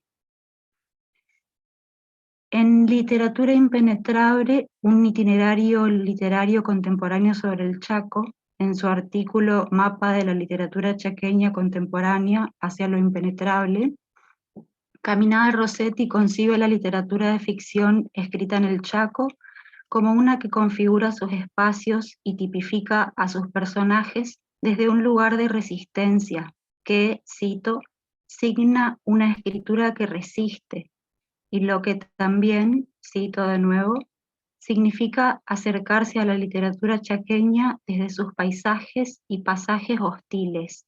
En este mismo artículo, encontramos una entrevista a Quirós que reflexiona sobre la narrativa que se produce en el Chaco y reflexiona al mismo tiempo sobre su propia escritura. Él asegura, cito a Quirós, el clima hostil lo va afectando en su propia percepción del tiempo, pero creo que también le afecta el habla y la manera de narrar. A medida que pasa el tiempo, que pasan los días en ese monte, el habla se va volviendo de ratos más tosca, pero a la vez va ganando cierta poesía, quiero creer yo, una especie de profundidad en la mirada sobre las cosas que pasan en el monte, que pretendo que sea un monte retorcido. Fin de cita. Para Rossetti, la hostilidad de la cual aparece revestida la literatura chaqueña contemporánea no se encuentra relacionada solamente al paisaje o a lo geográfico, sino que, abro cita, se expande hacia factores culturales, sociales y escriturales que singularizan una espacialidad inhóspita. De modo similar, en el ensayo La construcción literaria de un Chaco imaginario, Mempo Giardinelli también concibe su propia escritura como una que nace de imaginar un territorio inhóspito u hostil. Giardinelli dice, abro cita, sé que quizás suene duro, pero ¿cómo no ser duro si pertenezco a una tierra que tiene el paisaje siempre lleno de tierra, el clima lleno de fuego y la gente llena de furia? Si nací en una región del mundo, el Chaco argentino, con pobre variedad de paisaje y monotonía implacable, porque el horizonte no se altera jamás y es siempre la misma sabana verde sin fisuras, sin una solitaria colina de 5 metros de altura, pero produce tormentas como la de esta mañana que sacude todo y es capaz de destruir cualquier idea. Fin de cita. Este lineamiento teórico nos permite pensar también ese territorio inhóspito como un territorio simbólicamente fisurado o como un espacio roto, cuya literatura, en ese mismo sentido, permite explorar la producción de personajes cuyas subjetividades, cuyos cuerpos también se presentan como rotos, heridos, marginados, porque se desenvuelven en ese espacio inhóspito y porque esas condiciones de vida resultan desfavorables, tornando el ambiente en un sitio hosco o amenazador. Por el modo en que aparece tipificado el cuerpo en una casa junto al tragadero, es posible identificar mediante las estrategias escriturales que el gótico habilita una cultura somática en particular. Esto toma un autor que es Boltanski, vinculada al contexto sociocultural tanto como al estilo narrativo de la obra. La idea de los cuerpos lastimados, cansados, abatidos es una constante que atraviesa todo el texto. Desde la primera escena, el mudo se nos muestra con un hombro dislocado y a medida que avanza el relato en la colonia chaqueña, tierra de nadie, el cuerpo del mudo pasa hambre, calor extremo, por motivos que no comprendemos del todo es movido a ocupar una casa abandonada que los lugareños tienen por embrujada, soporta la intemperie, su propia torpeza hace que su cuerpo continúe lastimándose una y otra vez, y las situaciones en que él mismo se involucra exponen su cuerpo a peligros cada vez más amenazadores, más violentos. Para Boltanski, la capacidad de percibir, identificar y expresar los mensajes corporales, sus sensaciones mórbidas, abro cita, varía según la capacidad de verbalizarlos, un acto de desciframiento que se ignora como tal, y varía también según el estrato social y cultural al que se pertenece, porque exige un aprendizaje específico vinculado a experiencias pasadas y a todo un aprendizaje cultural. Esta falta de reflexión en torno al propio cuerpo, abro cita, provoca una interferencia en la comunicación entre el sujeto y su cuerpo. Fin de cita. En el capítulo Ocupar una casa, que narra cómo el mudo entró a una casa deshabitada, abandonada en la colonia, que, como digo antes, los lugareños la tenían por embrujada, y cómo se deshizo de un cadáver que allí encuentra, Las estrategias escriturales que Quirós emplea producen una sensación de sinestesia, que alcanzan, que se van anclando cada vez más en el cuerpo, tanto del personaje como del lector. El efecto de sinestesia va de lo auditivo a lo olfativo, pasa por el tacto, por lo visual. Son zumbidos de bichos, olor a basura, excrementos, humedad, las paredes húmedas, distingue que hay un cuerpo en esa casa, la oscuridad de la casa, una luz enceguecedora, cuestiones así. En Lo raro y lo espeluznante, Mark Fisher plantea que lo espeluznante no es solo una presencia que no encaja, sino que se trata de también una falta de ausencia. El problema que este autor propone acerca de lo espeluznante no es solo una presencia, una entidad o algo que está o que se muestra donde no debería haberlo, no estarlo o no mostrarse. Cito: la sensación de lo espeluznante surge si hay una presencia cuando no debería haber nada, o si no hay una presencia cuando debería haber algo. Fin de cita. Ahora cito un fragmento de Quirós. Dice: entonces lo escuché, atravesando el zumbido de los bichos y la angustia de mi jadeo. Era, por así decirlo, un ruido pequeño, de una manera intrascendente, pero ahí, en la oscuridad, me sonó tremendo. Era ruido humano, de movimiento humano, como si alguien, una persona que estuviera sentada en un sofá, quisiera mejorar su posición y no encontrara el modo. Fin de cita. Asimismo, Fisher reflexiona acerca de ciertas huellas del lenguaje y la sociabilidad, acerca del silencio de lugares, por ejemplo, como el puerto, el cementerio, lugares donde rara vez uno percibe la presencia humana. Fisher no menciona el silencio del monte ni de la casa abandonada, pero cuando plantea lugares como estos, donde dice que para quien observa desde afuera hay una sensación espeluznante en ese silencio, que nada tiene que ver con los niveles de ruido reales, donde la huella entre el lenguaje y la sociabilidad falta. Acá hay algo interesante en la manera en la que el mudo percibe la presencia humana dentro de esa casa. Que él piensa que está solo dentro de esa casa y que no es que ve que hay una persona ahí, sino que lo oye. En ese momento, cuando distingue eso lo deja en un estado de pánico al personaje, lo hace cerrar los ojos en plena oscuridad. Él dice, cito: por si acaso me quedé quieto, invisible, piensa eso para sí mismo. Esto también deja en estado de ansiedad, en estado de pánico al lector, como establece Lovecraft, por el nivel emocional que alcanza el efecto de lectura, produciendo un miedo real en el lector que dura lo que tarda en discernir el lector qué ser o qué entidad, de qué ser o de qué entidad se trata aquel con el cual el personaje se acaba de encontrar, que dura también lo que nosotros tardamos en decidir si ese ente pertenece al mundo de los vivos, de los muertos, o dónde uno lo tiene que ubicar, hasta el momento en el que el narrador lo explicita. Se trata de un breve pero intenso momento de ansiedad en que el miedo se instala en el cuerpo también del lector. El mudo pasa la noche en la casa, luego con luz en el ambiente discierne algo como un borracho con un vestido harapiento o algo como un pañuelo que le cubría el cráneo. Y de todo el miedo de la noche que le vuelve al cuerpo, dice a tal punto que quiere hablarle. Cito a Quirós: hice un esfuerzo y me salió una voz aflautada. Señora, dije, pero la tipa ni se mosqueó. Fin de cita. El mudo no comprende si sueña, si alucina, piensa que los huesos le son incómodos en el cuerpo tras toda una noche sin descanso, sin comida.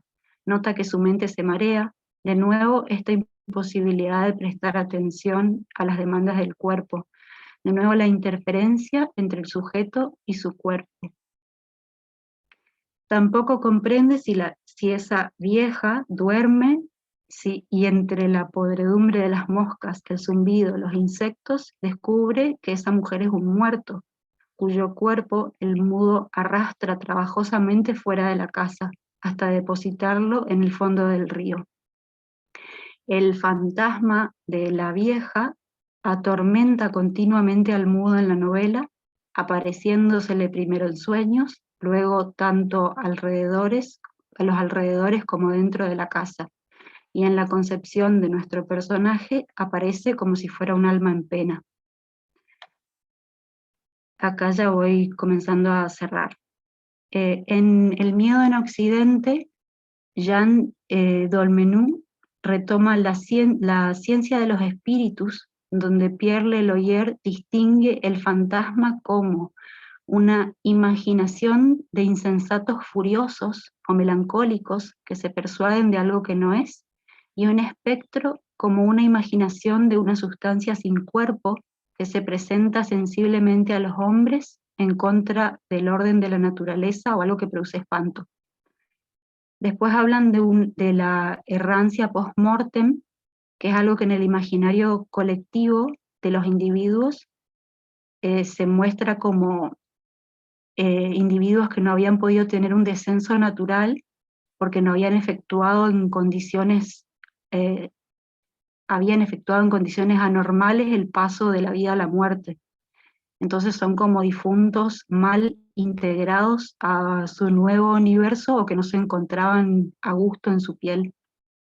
Después aparece también en este libro la noción de la figura de aparecido, que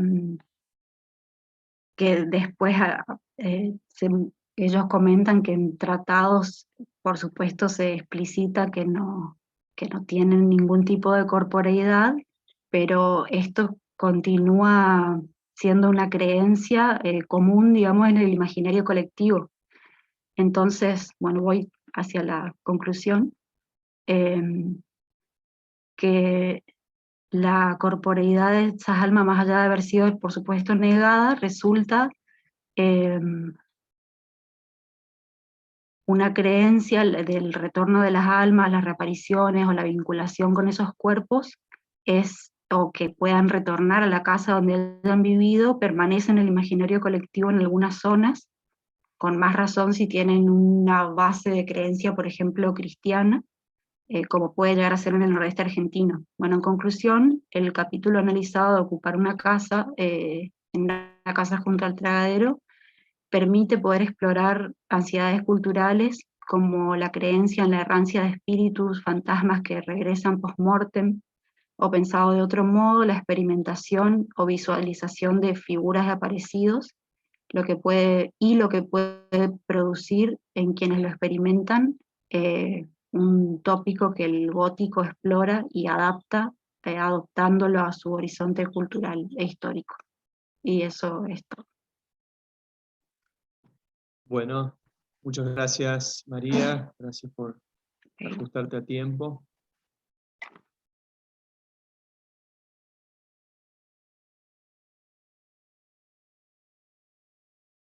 Bruno, te cedo la palabra. Bueno, quedamos pocos, ahí ingresó Sofía otra vez, que estaba en la primera parte de este simposio. No sé si tenés algo para decir, Tomás, en relación con el simposio anterior, la presentación. Yo le había comentado, mientras vos no estabas, Sofía, que había cerrado en algún momento con la idea de la periferia, que son conceptos que al estar juntos se cancelan en algún sentido, ¿no? ¿No es cierto? O sea, era lo único que había pensado. Súper interesante el recorrido que hiciste en relación con la literatura de Cuyo, ¿no?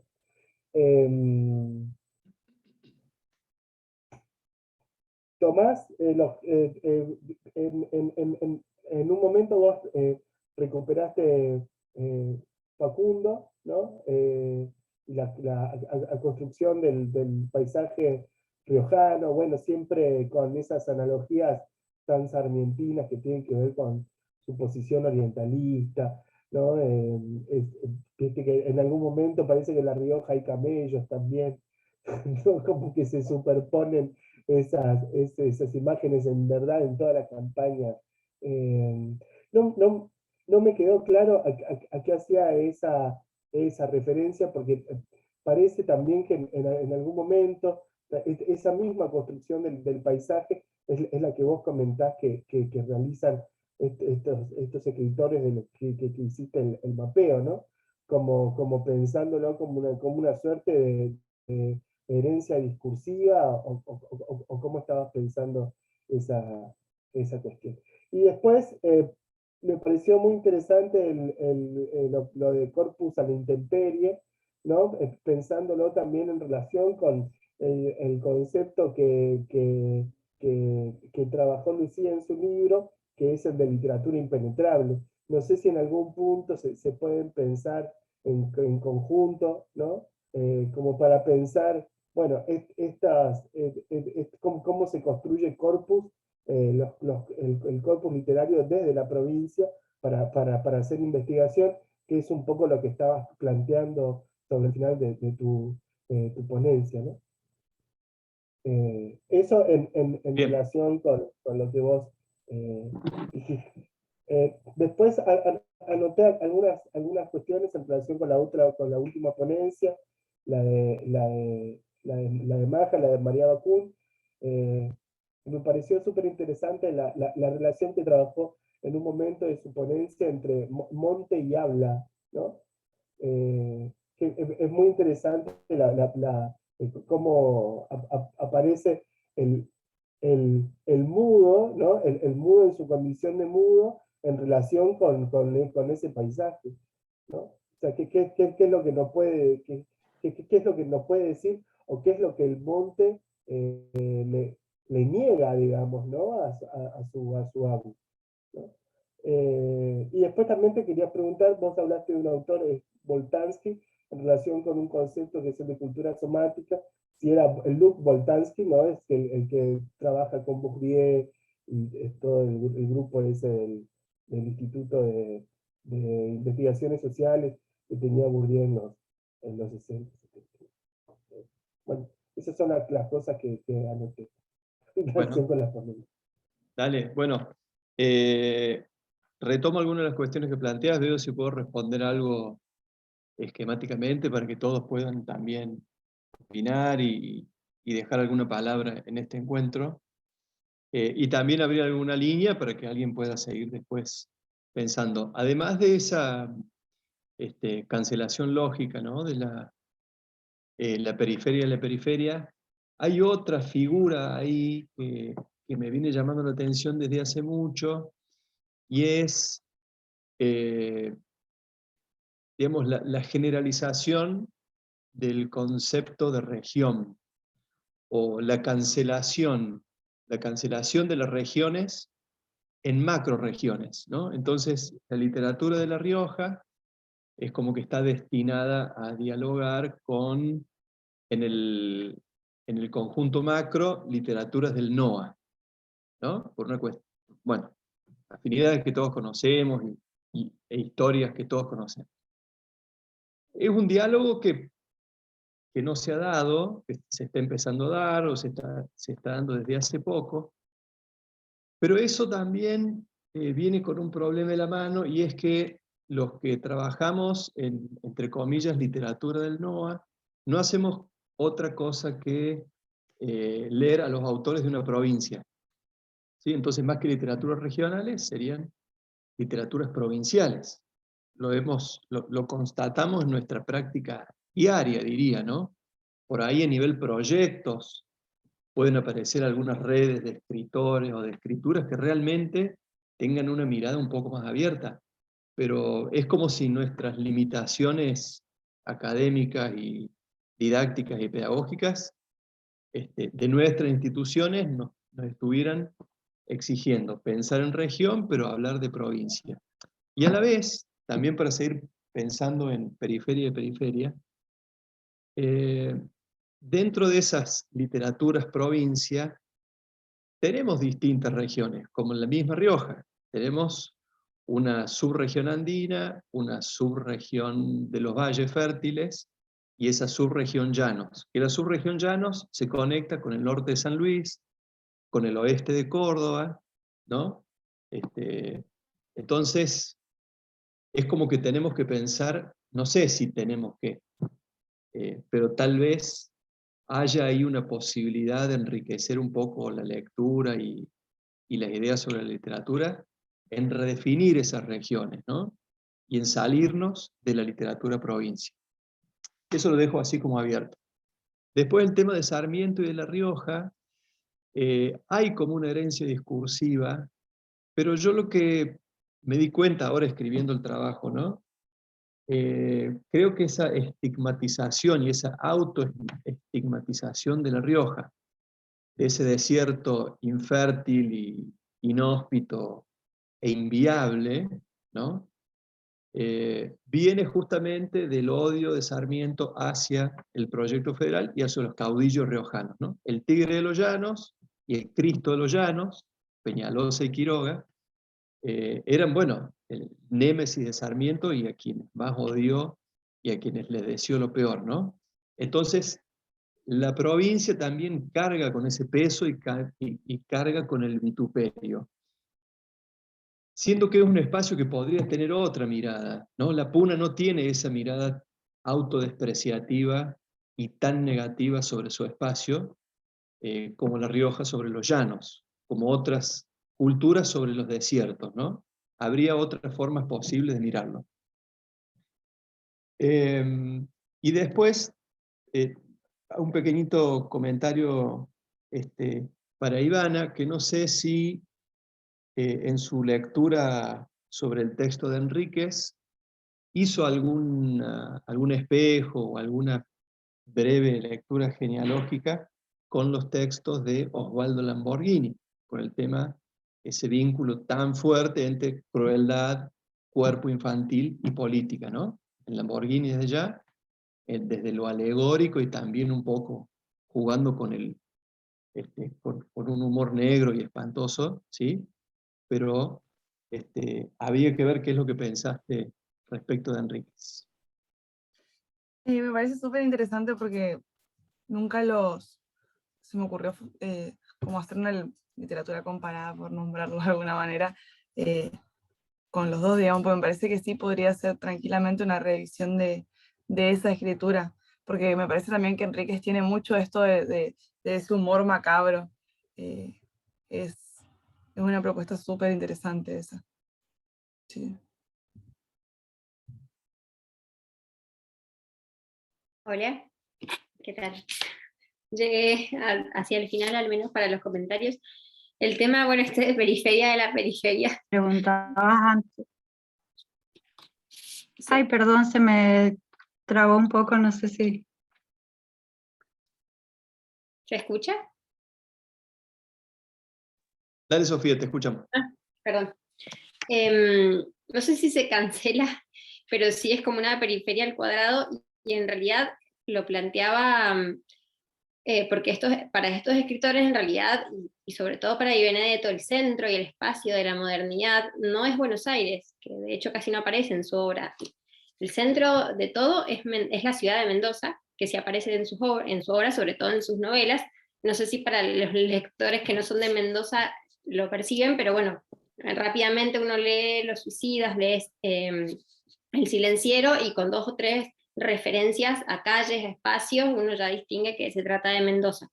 Para él ese es el centro, entonces todo lo demás es periferia. Y bueno, visto desde el plano nacional, sí, eso de periferia de la periferia, porque ya Mendoza, la ciudad de Mendoza incluso es para el centro periferia.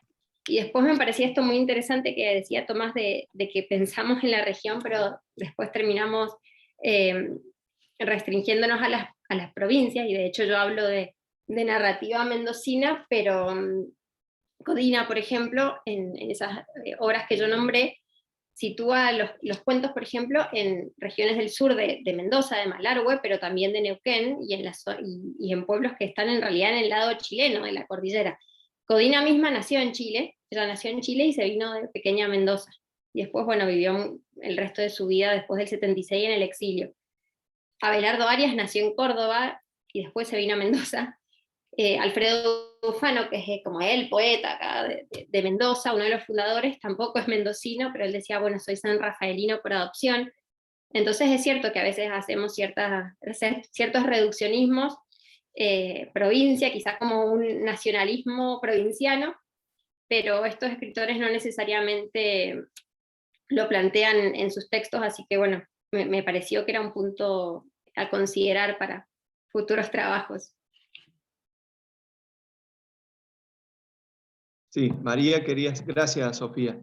María, ¿querías comentar algo?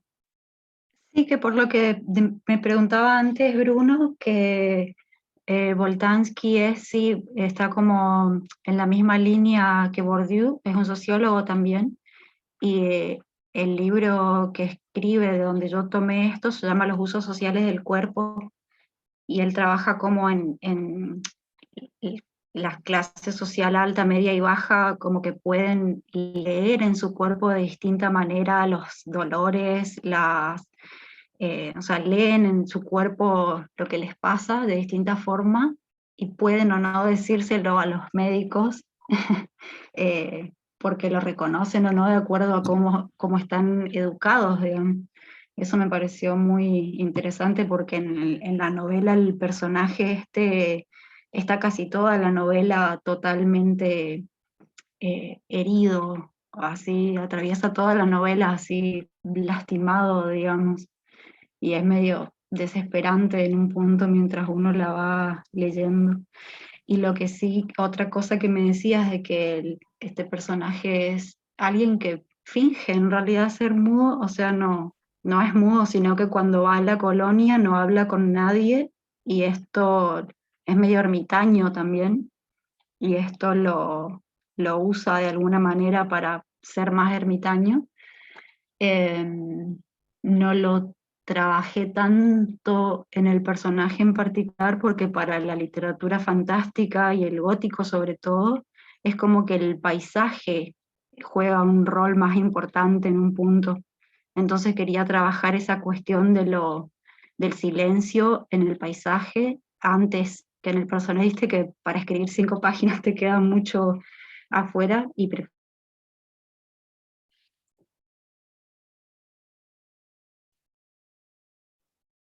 Estamos con problemas de conexión. Ahí está. no sé, ¿se entendió lo que había dicho? ¿Algo Sí, faltó? sí. ¿Mm? No. Bueno, sí, otra vez en relación con lo que con lo que decía Sofía y lo que vos dijiste, Tomás, otra vez pensando el término región, que siempre queda como en desfase, ¿no? Como que no podemos terminar otra vez, hace unos meses, en agosto, tuvimos también una jornada de cuento en la que estaba también Tomás. Vos planteaste para pensar el término región a partir de estratos, ¿no? Que tenían que ver con la cultura, el paisaje, ¿no? Como distintas conceptos que se entrelazaban y que se pueden encontrar ahí en los textos literarios. No solamente en los textos literarios, sino en la producción cultural en general. Pero sí, siempre como que siempre se nos adelanta y nosotros quedamos atrás, si se quiere, ¿no? Para decirlo de alguna manera. Sí, bueno, afortunadamente vamos a poder compartir todas estas ponencias que han sido saltadas y salteadas. Les hemos mochado párrafos, les hemos mochado citas, así que el Congreso se va a ocupar de recuperar todo completo en las actas. Así que, bueno, nos vamos a poder leer con más atención y con más detenimiento, y me parece que nos quedamos con una buena batería de de preguntas y de problemas para seguir pensando y seguir trabajando en nuestra práctica, ¿no? Interesante esta cuestión, ¿no? Que se puede apropiar este simposio, que es alítote de la periferia, ¿no? La negación de la negación, o no. Y pensar también en esa propuesta de regionalidades locales o localidades regionales o subregiones, no sé. Son categorías que hemos peleado mucho tiempo para incorporarlas a nuestra caja de herramientas docente y de investigación, ¿no? Dejar de hablar de literatura argentina y empezar a hablar de regiones, pero bueno, ahora nos tenemos que hacer cargo de que tal vez el concepto de región también esté escondiendo y esté enmascarando otras identidades y otras literaturas menores que necesitan de ojos y de voz. Bueno, si te parece, Bruno, estamos pasaditos con el tiempo. Luz nos ha estado esperando, le pedimos disculpas y le agradecemos la paciencia. Queda también grabado, ya nos compartirá el link, así que si les parece, nos despedimos, nos abrazamos y será hasta la próxima. Muchas gracias. Buenas tardes. Bueno, A todos ustedes. gracias. Gracias Sofía, gracias Tomás, María, Ivana, y gracias a Luz que nos estuvo haciendo acá el aguante. Así que bueno, nos vemos todos. Hermoso simposio quedó al final con estas dos mesas, súper interesante, todas las ponencias. Seguro. Bueno, Gracias.